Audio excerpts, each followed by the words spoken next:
আসসালামু আলাইকুম বন্ধুরা, বিথি কিচেনে আপনাদেরকে স্বাগতম। কাঁঠালের বিচির রেসিপিটা আপনারা যদি বাড়িতে বানিয়ে খান তাহলে বুঝতে পারবেন আসল টেস্ট। আমার চ্যানেলে যারা নতুন দর্শক আছেন আমার চ্যানেলটা সাবস্ক্রাইব করবেন। প্রথমে আমি মশলাটা রেডি করে নেব। 1 চামচ হলুদের গুঁড়া দিয়ে দিব, 2 চামচ মরিচের গুঁড়া দিয়ে দিব,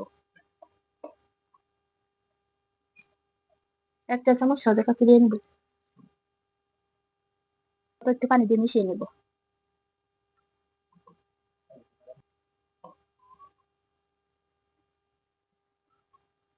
চারটা চাপা শুটকি নিয়ে নিয়েছি, ভালো করে কুসুম পানি দিয়ে ধুয়ে নেব।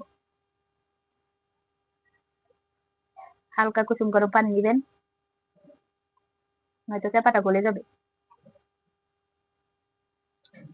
চাপার উল্টো দিকে আঁচটা ছাড়িয়ে নেবেন। এখন আমি তেল দিয়ে দিব।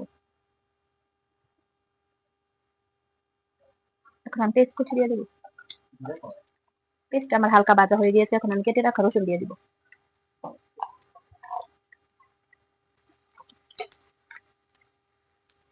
এবার দিয়ে দিব 2 কাঁচা শুটকি, হালকা করে ভেজে নিব। এখন দিয়ে দিব 1 চামচ রসুন বাটা।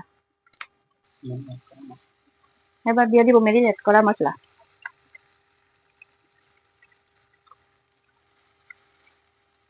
এখন আমি দিয়ে দিব স্বাদ মতো লবণ। এখন আমি একটু পানি দিয়ে দিব। 5 মিনিট কষাই নিব।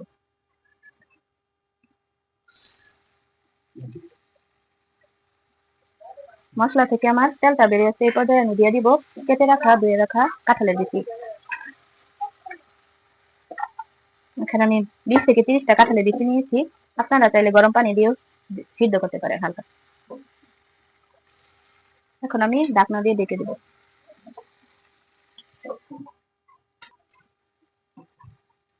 এখন আমি দিয়ে দিব পরিমাণ মতো পানি। আমি এখানে 1 বাটির পরিমাণ পানি দিয়েছি। ঢাকা দিয়ে রেখে দেব। কাঁচামরিচ।